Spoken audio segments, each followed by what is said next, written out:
নমস্কার বন্ধুরা, আমি বৃষ্টি। গল্প বৃষ্টির আড্ডার একটি নতুন অডিও স্টোরিতে সকল শ্রোতা বন্ধুদের স্বাগত জানাচ্ছি। আশা করছি তোমরা সকলে খুব ভালো আছো। তোমাদের ভালোবাসা এবং আশীর্বাদে আমরাও বেশ ভালো রয়েছি। আজকে আমার একটি নতুন ঝাঁ চকচকে অন্যরকম স্বাদের একটা গল্প নিয়ে চলে এসেছি, যা আমি আগে কোনোদিন আমার চ্যানেলে একদমই পাঠ করিনি, তোমাদের সাথে একটুও শেয়ার করিনি। তো নতুন গল্প কি সেটা চলো শুনে নেওয়া যাক। ব্যোমকেশ সমগ্র শরদিন্দু বন্দ্যোপাধ্যায়ের লেখা চোরাবালি। তাহলে এই গল্পটা চটপট শুরু করি, অকারণে কেনই বা সময় নষ্ট করি। চলো। কুমার ত্রিদীপের বারংবার স্বনির্বন্ধ নিমন্ত্রণ আর উপেক্ষা করতে না পেরে একদিন পৌষের শীত সুতীক্ষ্ণ প্রভাতে ব্যোমকেশ ও আমি তার জমিদারিতে গিয়ে উপস্থিত হয়েছিলাম। ইচ্ছা ছিল দিন 7-8 সেখানে নির্ঝঞ্ঝাটে কাটিয়ে ফাঁকা জায়গায় বিশুদ্ধ হাওয়ায় শরীর চাঙ্গা করে নিয়ে আবার কলকাতায় ফিরব। আদর যত্নের অবধি ছিল না। প্রথম দিনটা ঘন্টায় ঘন্টায় অপর্যাপ্ত আহার করে ও কুমার ত্রিদীপের সঙ্গে গল্প করেই কেটে গেল। গল্পের মধ্যে অবশ্য খুড়ো মহাশয় স্যার দিগেন্দ্রই বেশি স্থান জুড়ে ছিলেন। রাত্রে আহারাদির পর শয়নঘরের দরজা পর্যন্ত আমাদের পৌঁছিয়ে দিয়ে কুমার ত্রিদীপ বললেন, কাল ভোরেই শিকারে বেরোনো যাবে, সব বন্দোবস্ত করে রেখেছি। ব্যোমকেশ সোৎসাহে জিজ্ঞাসা করল, এদিকে শিকার পাওয়া যায় নাকি? ত্রিদীপ বললেন, যায়, তবে বাঘটাগ নয়। আমার জমিদারির সীমানায় একটা বড় জঙ্গল আছে, তাতে হরিণ, শুয়োর, খরগোশ পাওয়া যায়, ময়ূর, বন মুরগি আছে। জঙ্গলটা চোরাবালির জমিদার হিমাংশু রায়ের সম্পত্তি। হিমাংশু আমার বন্ধু। আজ সকালে আমি তাকে চিঠি লিখে শিকার করবার অনুমতি আনিয়ে নিয়েছি। কোনো আপত্তি নেই তো? আমরা দুজনেই একসঙ্গে বলে উঠলাম, আপত্তি? ব্যোমকেশ যোগ করে বলল, তবে বাঘ নেই, এই যা দুঃখের কথা। ত্রিদীপ বললেন, একেবারে যে নেই তা বলতে পারবো না, প্রতি বছরই এই সময় 2-1টা বাঘ ছিটকে এসে পড়ে, তবে বাঘের ভরসা করবেন না। আর বাঘ এলেও হিমাংশু আমাদের মারতে দেবে না, নিজেই সেটাকে মারবে। কুমার হাসতে লাগলেন। জমিদারি দেখবার ফুরসত পায় না, তার এমনি শিকারের নেশা। দিন রাত হয় বন্দুকের ঘরে, নয়তো জঙ্গলে, যাকে বলে শিকার পাগল। টিপও অসাধারণ, মাটিতে দাঁড়িয়ে বাঘ মারে। ব্যোমকেশ কৌতূহলী হয়ে জিজ্ঞাসা করলো, কি নাম বললেন জমিদারের? চোরাবালি? অদ্ভুত নাম তো। হ্যাঁ, শুনছি ওখানে নাকি কোথায় এক খানিকটা চোরাবালি আছে, কিন্তু কোথায় আছে কেউ জানে না। সেই থেকে চোরাবালি নামের উৎপত্তি। হাতের ঘড়ির দিকে দৃষ্টিপাত করে বললেন, আর দেরি নয়, শুয়ে পড়ুন, নইলে সকালে উঠতে কষ্ট হবে, বলে একটা হাই তুলে প্রস্থান করলেন। একই ঘরে পাশাপাশি খাটে আমাদের শয়নের ব্যবস্থা হয়েছিল। শরীর বেশ একটি আরামদায়ক ক্লান্তিতে ভরে উঠেছিল। সানন্দে বিছানায় লেপের মধ্যে প্রবেশ করলাম। ঘুমিয়েও পড়তে বেশি দেরি হলো না। ঘুমিয়ে স্বপ্ন দেখলাম চোরাবালিতে ডুবে যাচ্ছি। ব্যোমকেশ দূরে দাঁড়িয়ে দাঁড়িয়ে হাসছে। ক্রমে ক্রমে গলা পর্যন্ত ডুবে গেল। যতই বাইরে আসবার জন্য হাঁকপাক করছি, ততই নিম্নাভিমুখে নেমে যাচ্ছি। শেষে নাক পর্যন্ত বালিতে তলিয়ে গেল। নিমেষের জন্য ভয়াবহ মৃত্যু যন্ত্রণার স্বাদ পেয়ে গেলাম। তারপর ঘুম ভেঙে গেল। দেখলাম লেপটা কখন অসাবধানে নাকের ওপর পড়েছে। অনেকক্ষণ ঘরমাক্ত কলেবরে বিছানায় বসে রইলাম। তারপর ঠান্ডা হয়ে আবার শুয়ে পড়লাম। চিন্তার সংসর্গ ঘুমের মধ্যেও কিরূপ বিচিত্রভাবে সঞ্চারিত হয় তা দেখে নিজেরই হাসি পেল। ভোর হতে না হতেই শিকারে বেরোবার হুড়োহুড়ি পড়ে গেল। কোনো মতে হাফ প্যান্ট ও গরম হোস পরে কেক সহযোগে ফুটন্ত চা গলাধ্যকরণ করে মোটরে চললাম। মোটরে 3টে শটগান, অজস্র কার্তুজ ও একটা বেতের বাক্স ভরা আহার্য দ্রব্য আগে থেকেই রাখা হয়েছিল। কুমার ত্রিদীপ ও আমরা দুজন পিছনের সিটে ঠাসাঠাসি হয়ে বসতে গাড়ি ছেড়ে দিল। কুয়াশায় ঢাকা অস্পষ্ট শীতল উষালোকের ভিতর দিয়ে হু হু করে ছুটে চললাম। কুমার ওভারকোটের কলারের ভিতর হতে অস্ফুট স্বরে বললেন, সূর্যোদয়ের আগে না পৌঁছলে না ময়ূর, বনমোরগ পাওয়া শক্ত হবে। এই সময় তারা গাছের ডগায় বসে থাকে। চমৎকার টার্গেট। ক্রমে দিনের আলো ফুটে উঠতে লাগলো। পথের দুধারে সমতল ধানের ক্ষেত, কোথাও পাকা ধান শুয়ে দেওয়া হয়েছে, কোথাও সোনালি মাথা তুলে দাঁড়িয়ে আছে। দূরে আকাশের পটমূলে পুরো কালির দাগের মতো বনানী দেখা গেল। আমাদের রাস্তা তার একটা কোণ স্পর্শ করেই চলে গিয়েছে। কুমার আঙুল নির্দেশ করে বললেন যে ওই বনে শিকার করতে যাচ্ছি। মিনিট 20 পরে আমাদের মোটর জঙ্গলের কিনারায় এসে থামলো। আমরা পকেটে কার্তুজ ভরে নিয়ে বন্দুক ঘাড়ে মহা উৎসাহে বনের মধ্যে ঢুকে পড়লাম। কুমার ত্রিদীপ একদিকে গেলেন, আমি আর ব্যোমকেশ একসঙ্গে আরেকদিকে চললাম। বন্দুক চালালে আমার এই প্রথম হাতে ঘড়ি, তাই একলা যেতে ঠিক সাহস হলো না। ছাড়াছাড়ি হয়ে যাবার আগে স্থির হয়ে গেল যে বেলা 9টার সময় বনের পূর্ব সীমান্তে ফাঁকা জায়গায় তিনজনা আবার আমরা পুনর্মিলিত হব। সেইখানে জলখাবারটা সেরে নেব, সেরকমই ব্যবস্থা থাকবে। প্রকাণ্ড বনের মধ্যে বড় বড় গাছ, শাল, মহুয়া, সেগুন, শিমুল, দেওদার, মাথার উপর যেন চান্দোয়া টানিয়ে দিয়েছে। তার মধ্যে অজস্র শিকার, নিচে হরিণ, খরগোশ, ওপরে হরিয়াল, বনমোরগ, ময়ূর। প্রথম বন্দুক ধরবার উত্তেজনাপূর্ণ আনন্দ। আওয়াজ করার সঙ্গে সঙ্গে বৃক্ষচূড়া থেকে মৃত পাখির পড়ে যাওয়ার শব্দ, ছড়ার আঘাতে উড্ডীয়মান কুক্কুটের আকাশে ডিগবাজি খেয়ে পঞ্চত্ব প্রাপ্তি। একটি এপিক লিখে ফেলতে ইচ্ছে করছিল। কালিদাস সত্যিই লিখেছেন, বিধন্তি লক্ষ্যে চলে, সঞ্চরমান লক্ষ্যকে বিদ্ধ করা, এরূপ বিনোদ আর কোথায়। কিন্তু যাক, পাখি শিকারের বহুল বর্ণনা করে প্রবীণ বাঘ শিকারীদের কাছে আর হাস্যাস্পদ হব না। আমাদের থলি ক্রমে ভরে উঠতে লাগলো। বেলাও অলক্ষিতে বেড়ে চলছিল। আমি একবার এক কার্তুজে 10 নম্বর সাতরা হরিয়াল মেরে আত্মশ্লাঘার সপ্তম স্বর্গে চড়ে গিয়েছিলাম। দৃঢ় বিশ্বাস জন্মেছিল, আমার মতো অব্যর্থ সন্ধান সেকালে অর্জুনেরও ছিল না। ব্যোমকেশ 2 বার মাত্র বন্দুক চালায়, একবার একটা খরগোশ ও দ্বিতীয়বার একটা ময়ূর মারে, তারপরে থেমে গিয়েছিল। তার চোখ বৃহত্তর শিকারের অনুসন্ধান করে যাচ্ছিল। বনে হরিণ আছে, তাছাড়া বাঘ হোক, ভাল্লুকের আশা সে সম্পূর্ণ ত্যাগ করতেই পারেনি।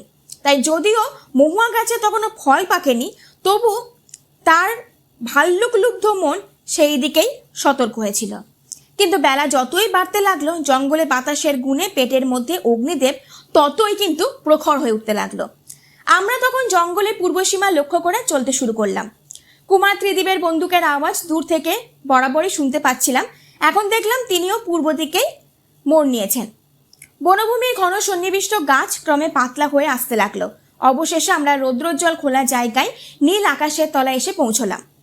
সম্মুখেই বালুকার একটা বিস্তীর্ণ বলয়, প্রায় 60 মাইল চওড়া। দৈর্ঘ্যে কতখানি তা আন্দাজ করা গেল না। বনের কোল ঘেঁষে অর্ধচন্দ্রাকারে পড়ে আছে। বালুর উপর সূর্যকিরণ পড়ে চকচক করছে। শীতের প্রভাতে দেখতে ভীষণ সুন্দর লাগলো।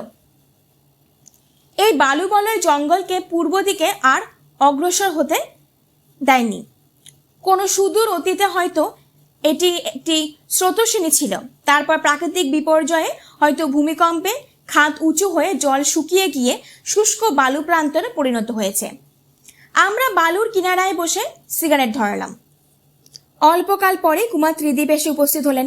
বললেন, দিব্যি খিদে পেয়েছে না? ওই যে দুর্যোধন পৌঁছে গেছে, চলুন। এতক্ষণ লক্ষ্যই করিনি কুমার ত্রিদীপের ওড়িয়া বাবুর্চি মোটর থেকে বাস্কেট নামিয়ে নিয়ে ইতিমধ্যে হাজির হয়ে গেছিল। অনতি দূরে একটা গাছের তলায় ঘাসের ওপর সাদা তোয়ালে বিছিয়ে খাদ্যদ্রব্য সাজাতে লেগেছে। তাকে দেখে কুলাই প্রত্যাশী সন্ধ্যার পাখির মতো আমরা সেই দিকেই ছুটতে লাগলাম। আহার করতে করতে কে কি পেয়েছে তার একটা হিসাব হয়ে গেল। দেখা গেল আমার এক কার্তুজের 7টা হরিয়াল সত্ত্বেও কুমার বাহাদুরী কিন্তু জিতে গেছেন।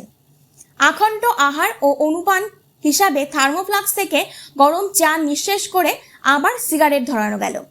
কুমার ত্রিদীপ গাছের গুড়িতে ঠেসান দিয়ে বসলেন। সিগারেটে সুদীর্ঘ টান দিয়ে অর্ধ নিমীলিত চোখে বললেন,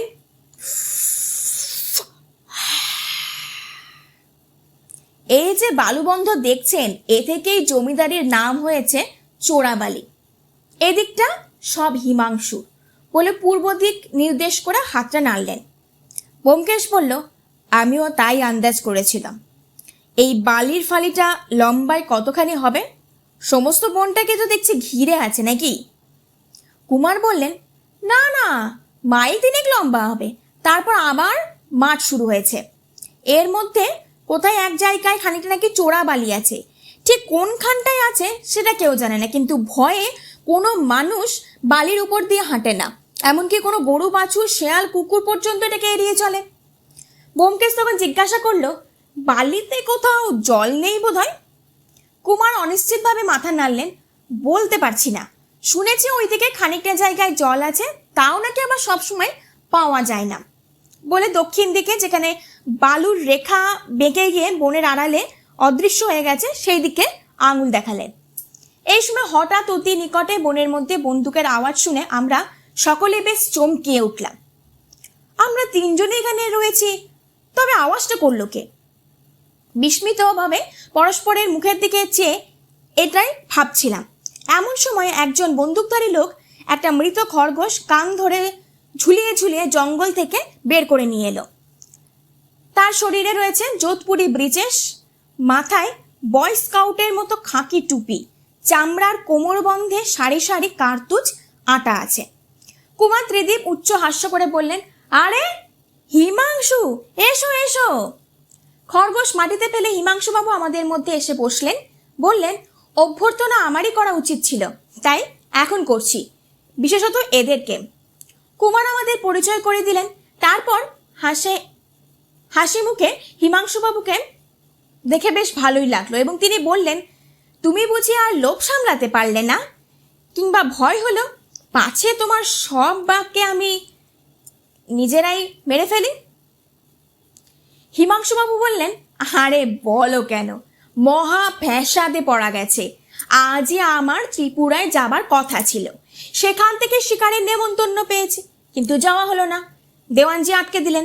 বাবার আমলের লোক, একটু ছুতো পেলে জুলুম জবরদস্তি করেন, কিছুই বলতেও পারি না। তাই রাগ করে আজ সকালবেলা বন্দুক নিয়ে বেরিয়ে পড়লাম। ধুর তেরি, কিছু না হোক দুটো বন পায়রাও তো মারা যাবে। কুমার বললেন, হায় হায় হায়, কোথায় বাঘ ভাল্লুক আর কোথায় তোমার বন পায়রা? দুঃখ আবার কথা বটে, কিন্তু যাওয়া হলো না কেন? হিমাংশুবাবু ইতিমধ্যে খাবার বাক্সটা নিজের দিকে টেনে নিয়ে বললেন, তার ভিতর খাবার আছে কিনা সেটাও অনুসন্ধান করলেন। প্রফুল্ল মুখে কয়েকটা ডিম সেদ্ধ ও কাটলেট বের করে চিবাতে আরম্ভ করলেন। আমি এই অবসরে তার চেহারাখানা ভালো করে দেখে নিলাম।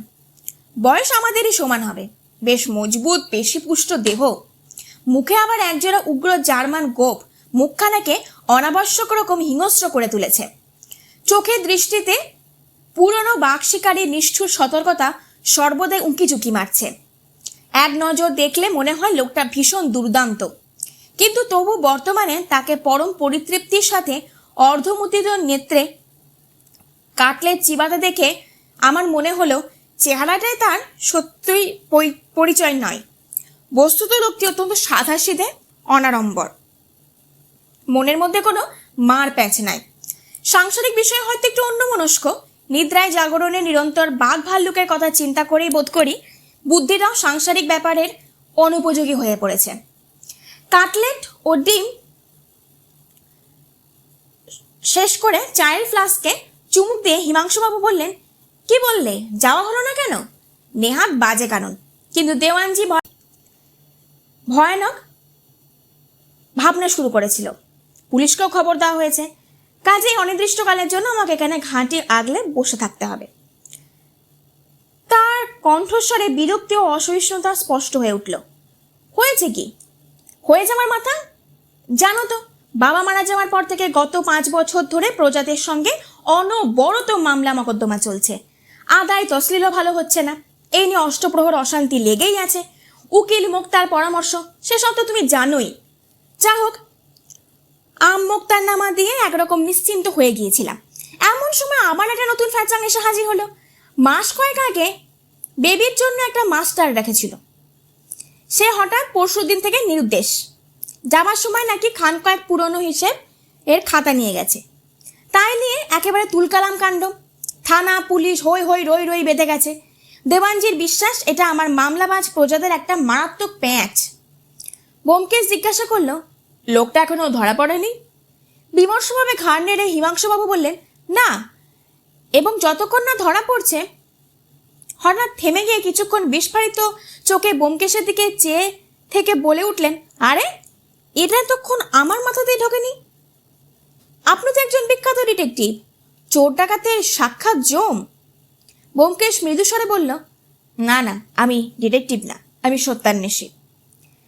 তাহলে মশাই, দয়া করে যদি 2-1 দিনের মধ্যে লোকটাকে খুঁজে বার করে দিতে পারেন, তাহলে আমার ত্রিপুরার শিকারটা ফসকায় না, কাল পরশুর মধ্যে গিয়ে পড়তে পারলে।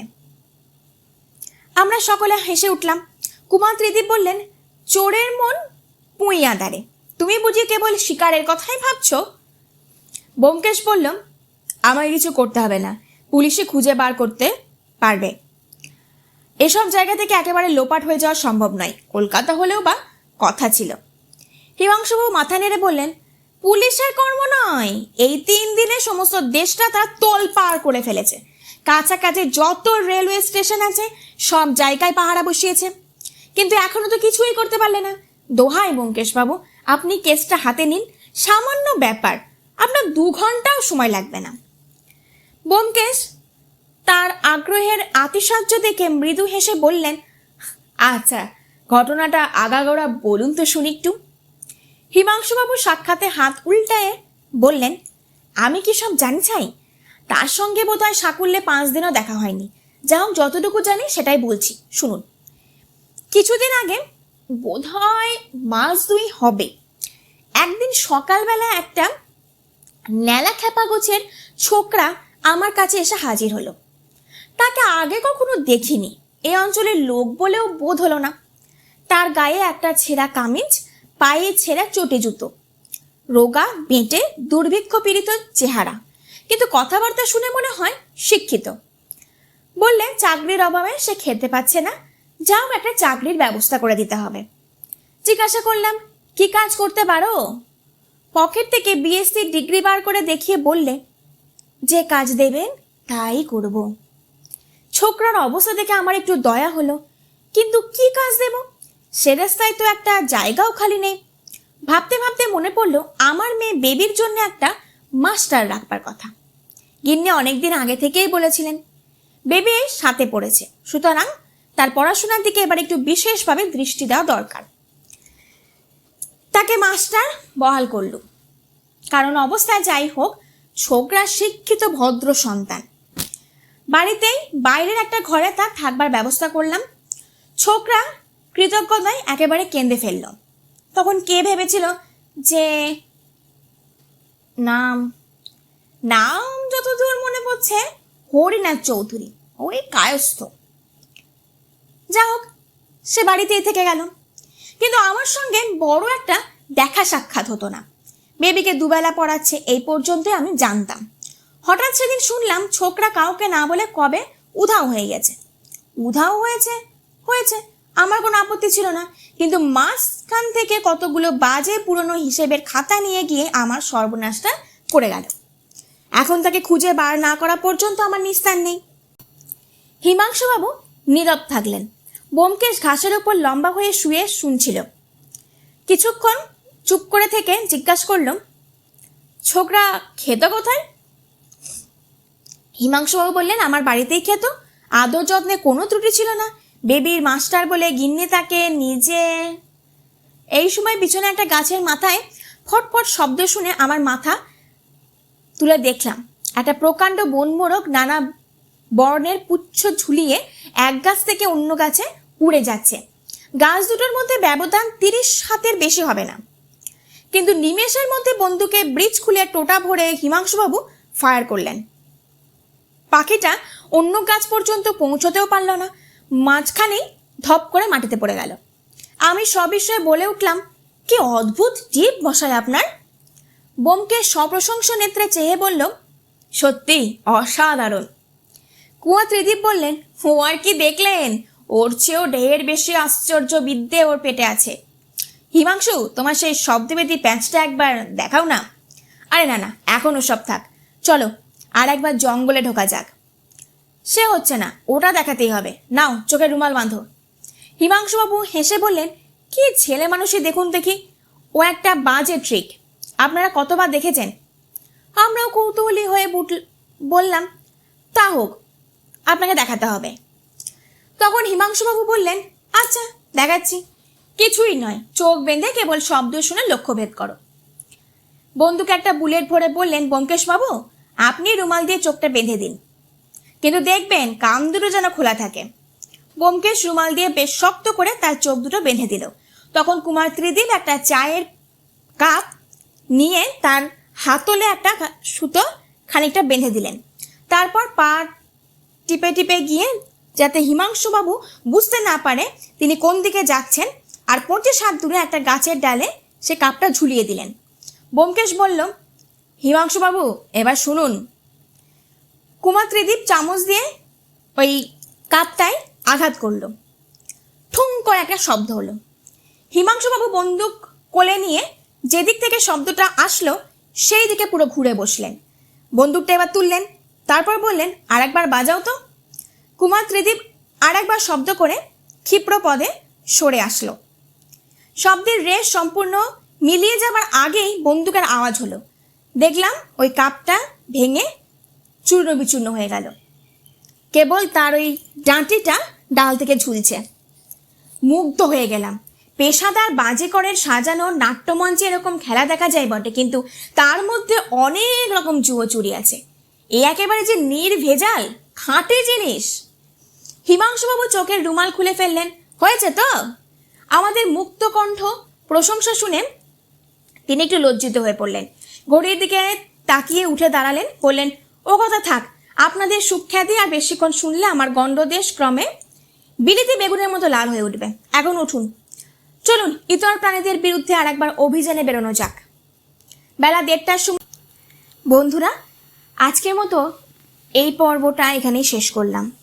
একটু অনেকটা বড় গল্প, আশা করছি তোমাদের এই গল্পটা ভীষণ ভালো লাগবে। ভালো লাগলে অবশ্যই লাইক, কমেন্ট, শেয়ার এবং সাবস্ক্রাইব করে দিও।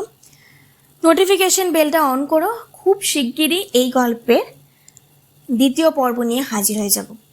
ভালো থেকো, সুস্থ থেকো, সাবধানে থেকো, আর এইভাবেই আমাকে ভালোবাসা আর আশীর্বাদ দিয়ে যেও। বাই।